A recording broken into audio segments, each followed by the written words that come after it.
What is the first thing that we do when we are born? We take the first breath. We cannot even cry without having taken the first breath. What is the last thing that we do before we die? We take our last breath. Isn't it interesting that life is the period between our first and our last breath? Breathing is absolutely essential for us to survive. When we breathe, we take in oxygen, which is most important to keep us alive, as our body cells need it for energy and growth. Our cells would die without oxygen. An adult human being breathes 11,000 liters of air per day.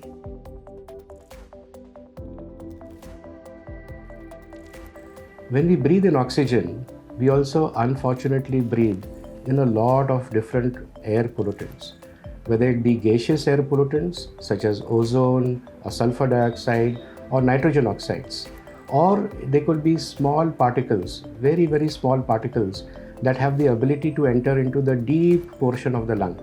We call them as particulate matter pollutants. These are more harmful than the gaseous pollutants.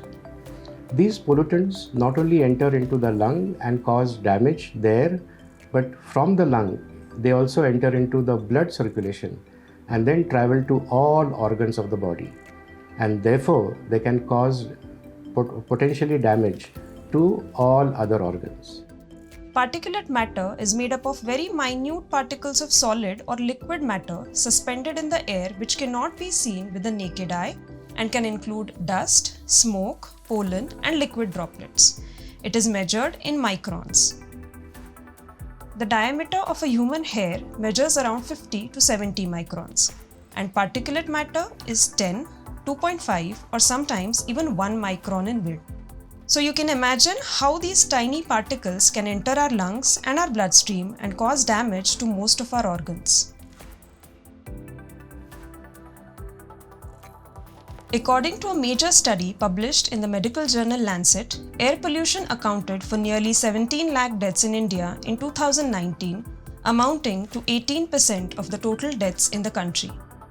Due to increasing air pollution, the growth rate of several severe diseases such as lung cancer, heart disease, stroke, diabetes, neonatal disorders, and respiratory diseases has increased, resulting in millions of more deaths.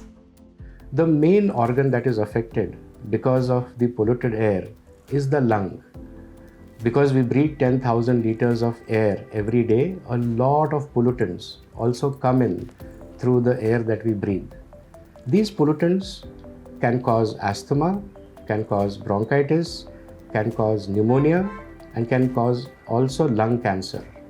Heart attacks, high blood pressure are very common when the air pollution levels are high. Stroke, or what we call as paralysis, is also very common when the air pollution levels are high. Air pollution is also associated with diabetes. People can develop diabetes because of high levels of air pollution.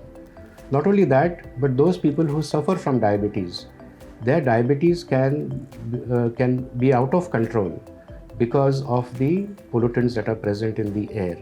And as a result, the complications that arise from diabetes also increase when the pollution levels are high. Not only that, but even the brain can get affected because of air pollution. Alzheimer's disease, which is a disease that is associated with forgetfulness, is now known to be associated with high levels of air pollution. So, especially where elderly people live in polluted environments, they are at a greater risk of developing Alzheimer's disease. They keep on forgetting a lot of things.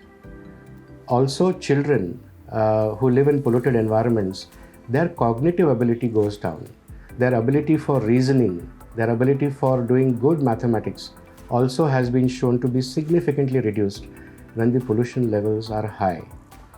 Apart from that, pregnant mothers who are also significantly affected because of air pollution.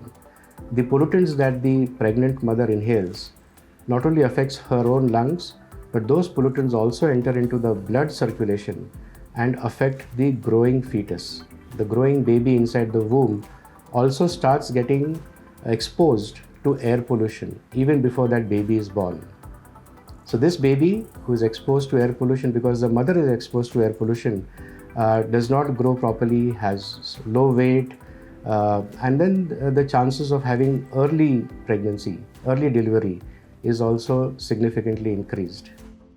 While air pollution spares no one, some people are more vulnerable because of their age and exposure. Children below the age of 5 are most vulnerable to the deadly impact of air pollution as their vital organs are still developing. In fact, air pollution killed 116,000 infants in their first month after birth, and half of those deaths were attributed to PM 2.5 exposure. Exposure refers to how long one is exposed to polluted air. Incidentally, some groups in society are more exposed to pollution than others due to their occupations and socio-economic status.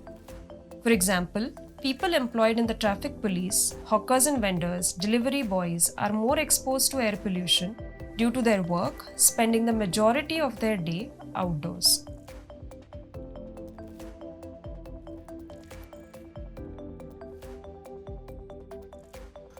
Let me explain how the concept of immunity is a myth. In the first wave of COVID, we were told that elderly people or people with comorbidities like high blood pressure or diabetes and less immunity will get affected. But what happened in the next wave? People in their 30s, 40s and who did not have diabetes, blood pressure and other health issues also contracted COVID. Like there is no connection between having good immunity and contracting COVID. Similarly, there is no connection between good immunity and getting affected by air pollution. Those who feel that their immunity is good and they can overcome air pollution, they are completely wrong. Good immunity is not a direct solution to any disease. Air pollution causes irreversible damage to the body which cannot be cured with treatment. It is incorrect to assume that a healthy body will not get affected by air pollution. Do ordinary citizens get affected by air pollution? Often, if someone has a disorder, it gets intensified by air pollution. It is not always possible to trace the cause of a disease or link it directly to air pollution. Yet, sometimes people do ascribe their illness to air pollution from the symptoms that they suffer from. Most of our work is on field, and we often work in a polluted environment. Inhaling the polluted air, our throats become sore. The waste pickers have to collect waste through various localities by pushing their carts. That itself is strenuous work, and working in polluted air makes them breathless. They are constantly roaming on the streets for waste collection, and these streets are filled with dust which they are inhaling all the time. I stay 400 meters away from the Vaikunth crematorium. My asthma has intensified since 2019. I'm not able to make a direct correlation, but I do feel that the continuous smoke emanating from the Vaikunth crematorium is responsible for it. You may have observed that in winters, patients queue up at clinics with complaints of asthma, colds, and coughs. Could there be a link between these complaints and air pollution? In my many years of practice, I have observed that air pollution is the main cause for an increase in the number of patients who get asthmatic attacks in winters. In winter, the pollutants stay at a lower level in the atmosphere.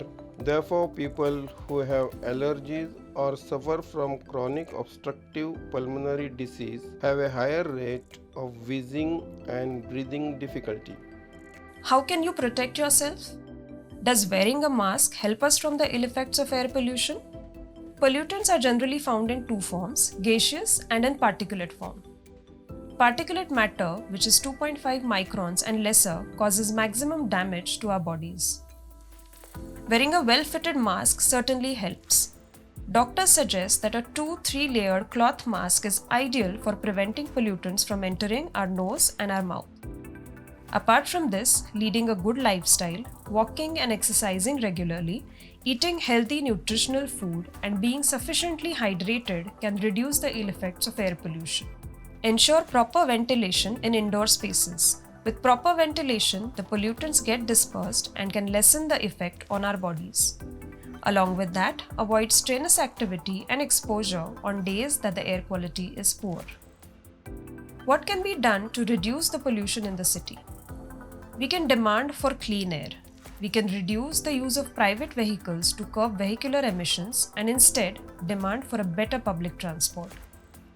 Demand for better infrastructure like good cycling tracks and footpaths for cyclists and pedestrians. Don't burn garbage, segregate to ensure proper disposal.